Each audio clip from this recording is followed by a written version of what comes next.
BMC News. Informação que gera valor.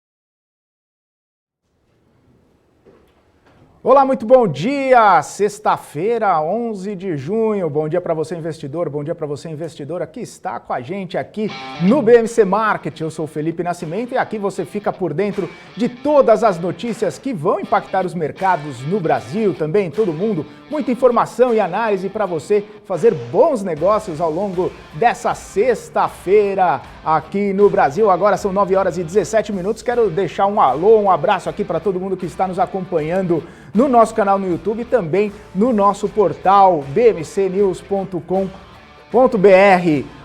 Quero trazer aqui um pouco sobre as notícias do dia, a gente vai repercutir a agenda, a gente vai repercutir várias coisas. Os países mais ricos na agenda de hoje se reúnem a partir de hoje na Cornualha, região oeste do Reino Unido, no primeiro dia da cúpula do G7. A pandemia vai ser o tema central,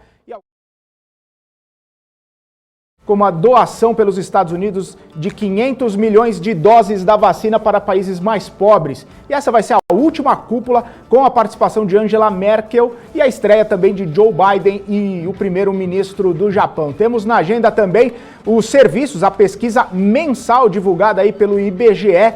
Temos também encontro de banqueiros na Febraban, né? Queiroga, o ministro Marcelo Queiroga, também o presidente do Banco Central, Roberto Campos Neto, vão falar sobre a vacinação do país, sobre o cenário, sobre a conjuntura, sobre tudo que está aí no movimento, tudo que está no radar dos investidores e também dos economistas.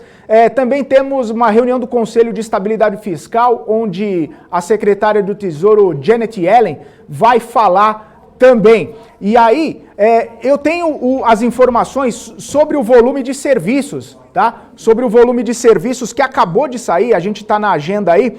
O IBGE divulgou que o volume de serviços cresceu 0,7% em abril, em comparação a março, com um ajuste sazonal. A mediana do volume de serviços era de 0,35% e o intervalo de projeções entre menos 1% e até 2%. Segundo o IBGE, o volume de serviços subiu 19,8% em abril, comparado aí com o mesmo volume de 2020. A gente sabe que em 2020 o volume de serviços foi bastante impactado por conta ali dos primeiros meses da pandemia. Segundo o IBGE, a mediana do volume de serviços na base anual era de 18,9%, com intervalo aí entre 16% e 23,8%. E a gente segue repercutindo também as informações da inflação, né? A surpresa com a inflação em maio ainda está levando a equipe econômica a novamente revisitar as estimativas para a dívida pública. Apesar de não ser divulgada oficialmente, o número para o principal indicador de solvência do país já está ao redor dos 84% do PIB. A inflação eleva o gasto com juros dos títulos atrelados aos índices de preços. De janeiro a abril desse ano, segundo os dados do Banco Central, os encargos dessa parcela da dívida somaram aí mais de 68 bilhões de reais, quase o dobro do verificado no mesmo período do ano passado. Além disso, ao demandar os juros básicos mais altos, o IPCA acaba forçando aí um gasto maior na parte da dívida pública vinculada à Selic. Tenho informações sobre as bolsas asiáticas. Quero trazer aqui na tela as bolsas asiáticas, porque na China o índice Xangai caiu 0,58%, em Tóquio o índice Nikkei fechou estável ali, mas numa leve queda de 0,03%, em Hong Kong o índice Hang Seng subiu 0,36%. Já as bolsas europeias operam em uma leve alta aí nessa sexta-feira, impulsionada pela expectativa de que os principais bancos centrais do mundo não devem mexer na política monetária tão cedo, apesar aí de alguns sinais de alta da inflação. O processo de reabertura das economias levou as bolsas a atingir recordes logo cedo, com investidores fazendo rotação para setores mais cíclicos, como commodities, industriais e bancos. E isso acaba tendendo a beneficiar o relaxamento das restrições por conta da pandemia. No Reino Unido, a produção industrial cai 1,3% ante abril e ante a março. Em abril, ante a março, o consenso de alta era de 1%, ou seja, uma leve aceleração aí, indo para 1,3%. Então eu queria ver como é que estão as bolsas na Europa nesse momento. Deixa eu dar uma olhadinha aqui nos índices europeus nesse momento. Na Alemanha, o índice subindo 0,28%, no Reino Unido, FTSE subindo 0,47% e também CAC subindo 0,62% na França, ou seja, os índices europeus aí operando em alta nessa sexta-feira, talvez aí ditando uma tendência justamente pelo ânimo, pelo humor do mercado. Quero trazer então agora para vocês, investidores, notícias dos destaques corporativos. A Ambipar anunciou a aquisição de 100% da Metalwar Engenharia Limitada por meio da controlada Environmental Participações. O valor dessa transação não foi divulgado. Outro destaque corporativo é que a Sabesp aprovou a 28ª emissão de debêntures, no valor total de até 1,2 bilhão de reais. Os acionistas da empresa também ficam de olho aí na possibilidade de privatização, que volta a ficar no radar, de acordo aí com alguns movimentos do governo do estado de São Paulo.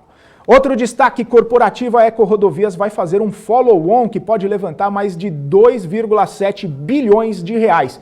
Essa emissão foi aprovada pelo conselho da empresa. A possibilidade de leilões pelo governo federal faz com que a EcoRodovias busque reforçar o seu caixa para poder participar desses leilões, para poder ganhar as licitações aí mais para o longo prazo. E uma outra notícia é que o presidente da Aliar, Sami Fogel, renunciou ao cargo. Essa saída foi anunciada na noite de ontem pela empresa. Fernando Terni, atual conselheiro, vai ocupar a função. Temos também a informação de que a Samarco protocolou o plano de recuperação que precisa ainda ser aprovado pelos credores. A mineradora deve oferecer aos credores financeiros, grandes fornecedores e também para os acionistas da Vale e da BHP a opção de converter essas dívidas em ações preferenciais, com direito a um dividendo diferenciado. Ainda não existe aí uma definição do montante a ser convertido em ações, mas a Samarco deve discutir esse plano com os credores no próximo mês, no mês de julho. Então agora eu quero chamar o Marcos Saravalli, ele vai dar o tom do mercado nessa sexta-feira, ele que nos mandou um áudio aí com todo o tom do mercado. Marcos Saravalli, o que você tem destacado aí de importante nessa sexta-feira para os investidores? Bom dia a todos, acompanhando aqui as bolsas internacionais. A gente teve as bolsas asiáticas sem nenhuma grande tendência, né, no resultado misto, os futuros americanos também sem nenhuma grande força, né, mas a gente tem realmente um viés talvez mais um dia com viés positivo, né, com destaque aqui para a Europa, né, embora ainda algumas incertezas em relação à recuperação econômica em algumas regiões, né, alguns índices, né, não param de bater recordes. Hoje o destaque fica para a Europa, recorde também por lá em algumas bolsas, tá? Mas o mercado continua repercutindo aí os índices de inflação ontem, né, nos Estados Unidos saíram os dados do CPI, é o equivalente ao nosso IPCA aqui no Brasil, índice ao consumidor, né, o maior índice desde 2008, mas também um mercado, por outro lado, repercutindo a velocidade de recuperação da economia por lá. Tá? Então acabou a gente tendo mais um dia de alta, né, lá nos Estados Unidos, e hoje a gente tem um dia sem grandes indicadores, né? O grande destaque do dia também continua para commodities, minério de ferro teve mais um dia de forte alta na China, então a gente talvez tenha boas repercussões, né, e acabe sustentando o Ibovespa por aqui nessa sexta-feira. Tanto a Vale como as siderúrgicas podem reagir bem a mais uma alta expressiva do minério de ferro, né? O petróleo mais próximo da estabilidade hoje, né? E a gente não tem grandes indicadores também na agenda econômica do Brasil. O principal destaque continua para o setor de serviços, tá? A gente já viu alguns indicadores ao longo dos últimos dias, né? Nessa semana saíram os dados do varejo. Eu acho que deve ser mais um dado para reforçar que a gente pode acompanhar já na segunda-feira ou ao longo das próximas semanas a continuidade das revisões para cima do PIB do Brasil, né? Já temos alguns economistas revisando e colocando o PIB do Brasil acima de 5% de expectativa para esse ano de 2021. Então essas revisões devem continuar. Os dados de serviço devem corroborar porque a gente esteja passando por uma velocidade melhor de recuperação da economia brasileira, tá bom? No destaque corporativo a gente tem algumas ofertas tanto de ações como de bonds, né? Isso mostra realmente que o apetite a risco não diminuiu, a gente tem ainda muitos investidores procurando investimentos de risco, né? E as captações das companhias aí não param. Aquilo que a gente chama de janela de IPOs nos Estados Unidos, né? No verão do hemisfério norte, volta a se abrir e realmente a gente pode ter novas ofertas, principalmente por lá. Por aqui também a gente vê que realmente o apetite pelas companhias e pelos investidores continua bastante elevado. E um outro assunto também que precisa ser monitorado, né, é a possível, né, privatização da Sabesp aqui em São Paulo, que parece que realmente tem interesse em novos estudos aí por parte do governo estadual, tá bom? Então essas são as principais notícias dessa sexta-feira. Então um ótimo dia a todos. Até mais. Oi, Felipe, muito bom dia. Bom dia. Caravale, obrigado aí, viu, pelas informações, obrigado pela análise que você trouxe para a gente. Eu queria agora trazer o nosso gráfico aqui de como fechou a Bolsa ontem, como a gente viu o índice fechando em alta aí, acima dos 130 mil pontos. Vamos colocar na tela aqui, por gentileza, para a gente trazer aqui o índice da Bolsa fechando ontem, como que fechou? Fechou aí em alta de 0,13%. É o próximo gráfico aí, por gentileza. 0,13% aos 130.076 pontos. Nas maiores altas, claro, Embraer, depois daquela notícia, subindo 15,61%. Localweb subindo também 5,6%. Depois Braskem e Carrefour Brasil entre as maiores altas. Já entre as maiores baixas, tivemos aí a Gol caindo 4,37%, a Via caindo 3,45%, BR Distribuidora caindo também e B3 também figurando mais uma vez entre as mais baixas da Bolsa. Na próxima tela a gente tem o monitoramento setorial da Bolsa de Valores, né? Entre todos os setores da Bolsa, a gente vê ali principalmente energia e também bens de consumo sendo os setores que mais se destacaram aí nessa quinta-feira, no pregão dessa quinta-feira. Bom, então agora eu quero chamar o Guga Almeida para a nossa conversa, como todas as manhãs. O Guga vem aqui dar sua visão para o mercado financeiro, também suas perspectivas, os movimentos. Bom dia, Guga, bem-vindo mais uma vez aqui no nosso BMC Pre-Market. Como vai? Tudo bem? Bom dia, Felipe. Bom dia, telespectadores do BMC. Vamos lá, né? Vamos para mais um encerramento de semana, uma sexta-feira. Eu continuo sendo aquele eterno otimista, mais com o dedo no gatilho.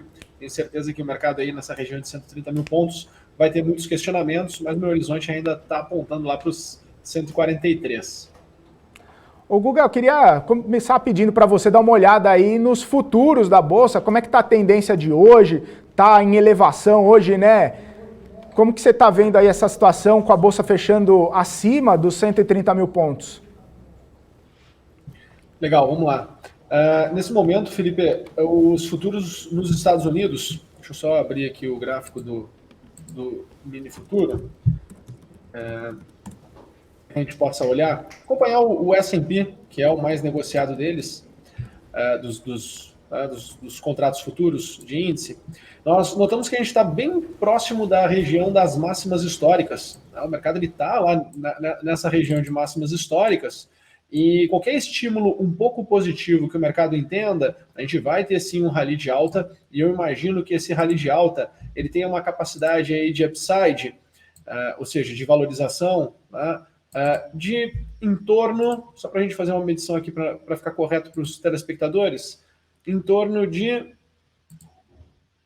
3,45%. Tá? Então eu acredito aqui que o nosso S&P Futuro ele tem uma capacidade de subir ainda 3,43% caso venha alguma notícia boa. Obviamente que não vai acontecer hoje, na sexta-feira, mas ao longo da próxima semana, né, com um tom um pouquinho... Né, o mercado mantendo esse tom que você está tendo e havendo esse rompimento desse topo do S&P, eu consigo enxergar essa possibilidade de movimentação. Nesse momento, tá, só para vocês entenderem, o futuro do Dow Jones está subindo 0,23%, enquanto o futuro do S&P sobe 0,15% e o do Nasdaq 0,12%, ainda mostrando, né, esse movimento de rotação, que até mesmo tu comentou agora há pouco, Felipe, que está acontecendo esse movimento lá na Europa, né, onde a gente está enxergando aí esse movimento das empresas mais cíclicas, né, que são mais atreladas à economia real, né, se destacando, né, frente àquele movimento que nós temos das empresas, né, focadas em crescimento. Tá joia? Então, por hora, o que eu estou enxergando para o mercado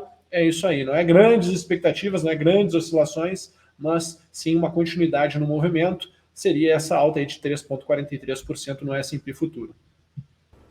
Legal. Ô, Guga, a gente sabe que semana que vem tem reunião do Copom, também tem reunião lá do Fed, e existe aí essa expectativa de que os juros comecem a subir aí, subam um pouco mais do que o esperado aqui no Brasil, e lá nos Estados Unidos aquela expectativa, se vai mesmo subir, se vai manter do jeito que está. Como que você está vendo o mercado reagindo a isso? Já está precificando alguma situação aí na elevação dos juros, ou o mercado ainda está vendo essa questão aí, a sinalização, né, o aumento na sinalização do Banco Central?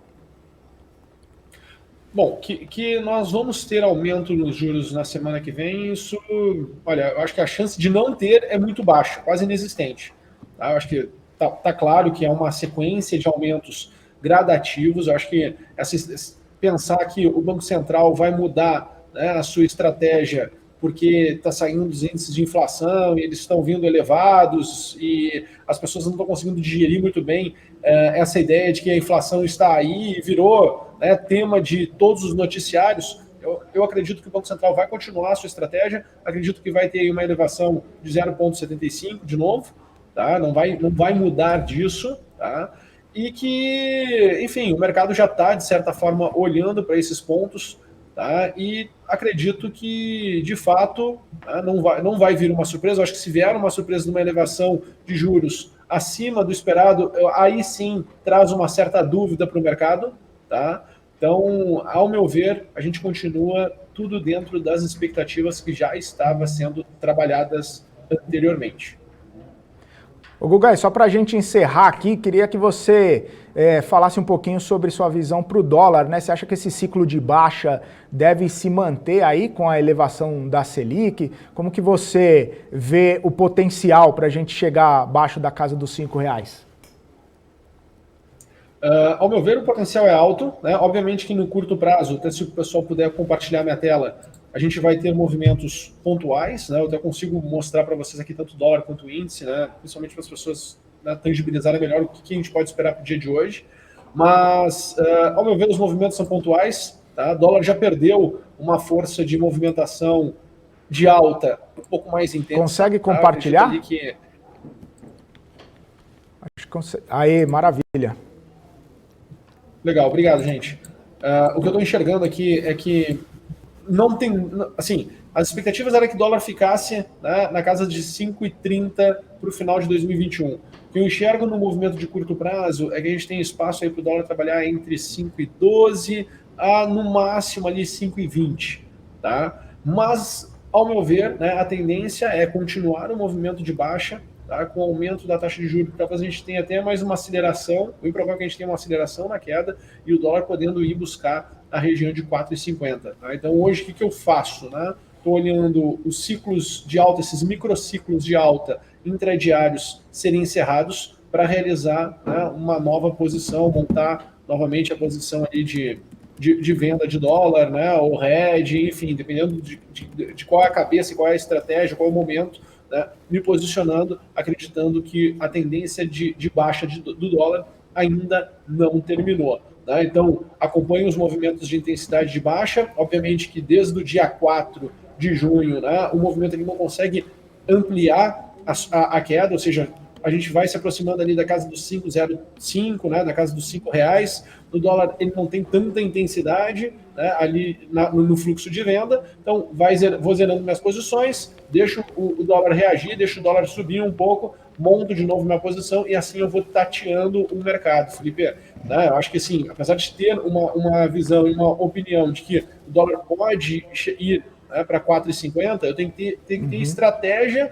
para me posicionar nesse movimento. Né? Não dá para simplesmente, é 4,50 e essa é a minha opinião e ponto final. Não, você tem que ter estratégia para poder ir entrando e saindo caso ele não venha a se desenvolver, né, em direção ao que eu estou acreditando. Tá? Maravilha, então, Guga. Quero agradecer mais uma vez aqui você com a gente e segunda-feira estaremos juntos mais uma vez, você dando o início da semana aí. Deixa um recado final, então, para os nossos telespectadores, para a gente finalizar esse pre-market aqui para cima, né? Semana boa, semana tranquila aí para a gente e ainda mais com a estreia da nossa nova programação. Deixa seu recado aí para o pessoal. Eu continuo, né, otimista, eu acho que a gente tem que ser otimista. Obviamente que nesse patamar de preço, depois dessa oscilação que nós tivemos na semana passada, é normal que o mercado fique um pouco mais espremido. Né? Você não vai enxergar aí grandes tendências de curto prazo, intradiárias ali, e assim por diante. Né? Isso pode demorar aí... bom, passou essa semana, pode demorar ainda mais uma semana, quem sabe mais 2 semanas, um pouco mais morno no mercado, esperando, né, novidades para que justifiquem o movimento mais intenso novamente da Bolsa. Então tem que ter um pouquinho de paciência, né, tem que equilibrar ali as suas posições, enxergar o que estava, distorceu e andou muito forte, se já chegou nos seus objetivos, ajustar um pouco suas posições e ir tateando, né, aos pouquinhos, o mercado e fazendo o que você está comprometido em fazer na sua carteira de investimentos. É isso. Maravilha. Tenham todos legal, um Guga. ótimo final de semana e aproveitem o Dia dos Namorados, né? Pois é, Guga, o Dia dos Namorados caindo de sábado fica mais fácil de comemorar, né? Não precisa acordar cedo no dia seguinte, dá para jantar, tomar um vinho. O problema é sair para os restaurantes, né? Bom evitar aglomeração. Com certeza, com certeza. Mas o Dia dos Namorados não pode passar em vão, né? O coração tem que estar quentinho para a cabeça ficar tranquila. Maravilha, é isso aí, Guga. Um abraço, Guga. Bom fim de semana para você. A gente se vê na segunda-feira, então. Valeu, um abraço. Valeu, tchau, tchau. Gente, vamos seguindo aqui com a nossa programação, agora 9h38. Daqui a pouquinho tá chegando a Paula Moraes aqui com o BMC News. Ela muito bem acompanhada da Débora Oliveira, do Daniel Morales, trazendo todas as notícias do mercado financeiro, também conversando com grandes especialistas do mercado, repercutindo todas as notícias do dia, repercutindo as informações da semana, projetando a semana que vem. A gente sabe que a semana que vem é uma semana bastante importante aqui no Brasil. Temos a reunião do Comitê de Política Monetária do Banco Central, onde a gente vai descobrir aí o que vai acontecer com a taxa Selic, o que vai acontecer com a política monetária brasileira, né? A gente sabe que existe essa sinalização da elevação da taxa de juros em 0,75%, porém, com os dados da inflação vindos nessa semana, né? O IPCA acelerado, o IGPM bastante acelerado também, batendo recorde atrás de recorde, a gente fica aí monitorando talvez uma elevação um pouco maior da taxa de juros. Será que o Banco Central vai fazer mesmo essa aceleração de 1%, como alguns economistas, alguns analistas já estão projetando? Será que o Banco Central vai manter ali aquela elevação de 0,75 ponto, ao qual ela já vem sinalizando, ao qual também já foi feito 2 vezes, né, nas 2 últimas reuniões, aumentando em 1,5 ponto percentual, chegando aos 3,5. Enfim, a gente termina essa semana, nessa sexta-feira, de olho, claro, projetando a próxima semana também. Claro, temos também na próxima semana o comitê lá dos Estados Unidos, né, o Federal Reserve, né, o FONC, fazendo a sua reunião e também definindo aí os rumos da taxa de juros por lá. E claro, os investidores brasileiros, os investidores globais ficam com isso monitorado. Deixa eu dar uma passada aqui no nosso chat só para desejar o meu bom dia para o Dreams and Blessed, falando que está todo mundo ligado na BMC, o Daniel Machado falando que vai ficar bem informado aqui com a gente. Larissa Valdívia, bom dia para você que está sempre aqui com a gente, ótimo dia. Alex Passamini, o Fabrício Bielek, a Rosana Meirelles desejando um bom dia para mim, bom dia para você também, Rosana, muito bom tê-la aqui na nossa programação. O Helder acordando cedo para acompanhar a nossa programação, a Maiara Maciel, o Demerval Duarte, o Adriano Silva Martins, também a Karen Kaxur. Karen, um abraço para você, muito obrigado pela sua companhia aqui com a gente todos os dias. O Orestes Comerlato também por aqui. Olha quem está por aqui no nosso chat, a nossa correspondente internacional, Giovanna Locatelli. Ela que está ligadinha e vai entrar daqui a pouquinho também para conversar com a Paula Moraes no BMC News.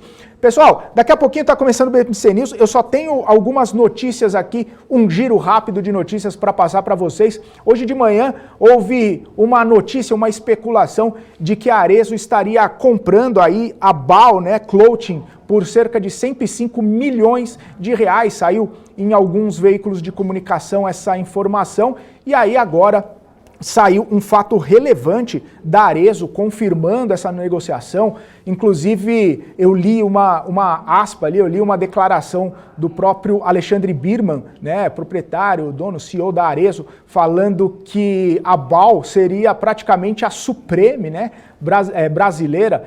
Só lembrando que a Supreme foi negociada aí cerca de 2 bilhões de reais no passado, né, a empresa bem avaliada aí no mercado do vestuário. A Arezzo, ela já tinha tentado um movimento ali de fazer a aquisição da Hering. A gente lembra de toda essa situação da possível aquisição da Hering pela Arezzo, que houve a notícia no passado, porém a Hering acabou sendo adquirida pelo Grupo Soma, mas a Arezzo sempre ficando de olho ali no mercado, de olho nas empresas possíveis ali para serem adquiridas, e fechou essa negociação, fechou esse contrato aí com a BAL Clothing por cerca de 105 milhões de reais. Bom, eu tenho outra informação aqui, a B3 comunicou algumas instabilidades no seu sistema e a gente estava monitorando algumas reclamações de investidores falando que a B3 ainda estava com um problema, e a B3 divulgou um comunicado aqui falando que fomos notificados que houve um incidente na infraestrutura da Bolsa pela madrugada e o mesmo poderá impactar a visualização da posição ou o saldo em conta de algumas contas. A B3 informa que o incidente está sendo tratado pelos times técnicos da própria B3 junto às corretoras e deve ser solucionado em breve. B3 comunica ainda que para mais informações precisa contatar a corretora para saber exatamente o que é que está acontecendo. Finaliza a nota dizendo ótimas análises e bons negócios. Ou seja, a B3 aí relatando essa situação, alguns problemas de instabilidade, embora isso não afete, claro, o dinheiro que está na corretora, o dinheiro que está na conta, mas isso acaba impactando na movimentação, na visualização de alguns investidores e algumas contas. Bom, esse foi o BMC Pre-Market. Eu volto na segunda-feira com todas as informações que vão movimentar o mercado e eu já desejo aí um ótimo fim de semana a todos vocês que nos acompanharam no começo desse nosso Pre-Market, no começo dessa nossa programação. Agora vocês ficam com a Paula Moraes, Débora Oliveira, Daniel Morales, Giovanna Locatelli, todo o time da BMC e nossos entrevistados especiais nessa sexta-feira, dia 11 de junho. Um abraço, tchau, tchau, bom fim de semana.